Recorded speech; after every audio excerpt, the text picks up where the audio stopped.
তুমুল বৃষ্টি আর বন্যার পানি ধীরে ধীরে ডুবিয়ে দিচ্ছিল আশ্রয় কেন্দ্রকে।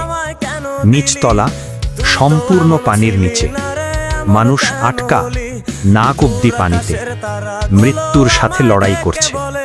ঠিক তখনই একজন সেনা হেলিকপ্টারকে অটো পাইলটে রেখে সোজা ঝাঁপ দিল বন্যার পানিতে। প্রচণ্ড স্রোত কাটিয়ে সে পৌঁছে গেল আশ্রয় কেন্দ্রের ভেতর।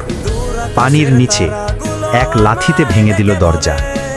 একজন, দুজন, ডুবে যেতে থাকা মানুষগুলোকে সে শক্ত করে টেনে তুলে আনলো উপরে। সবাই বেঁচে গেল, কিন্তু হঠাৎ ভেতর থেকে ভেসে এলো গুলির শব্দ।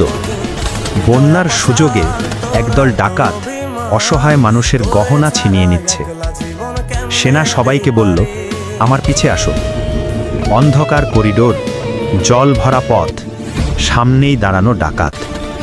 এক মুহূর্তে তার হাতে ধরা ছুরি সরাসরি আঘাত করল কপালে। ডাকাত লুটিয়ে পড়ল। এক এক করে সব ডাকাতকে হারাতে হারাতে সে এগিয়ে যাচ্ছিল সামনে।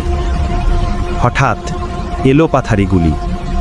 দেয়ালের পাশে কভার নিয়ে সে একাই লড়ল। জানে পিছু হটলে মানুষ মরবে। ডাকাতের সংখ্যা বাড়ছে, গুলির শব্দে পানির ঢেউ কাঁপছে। তখন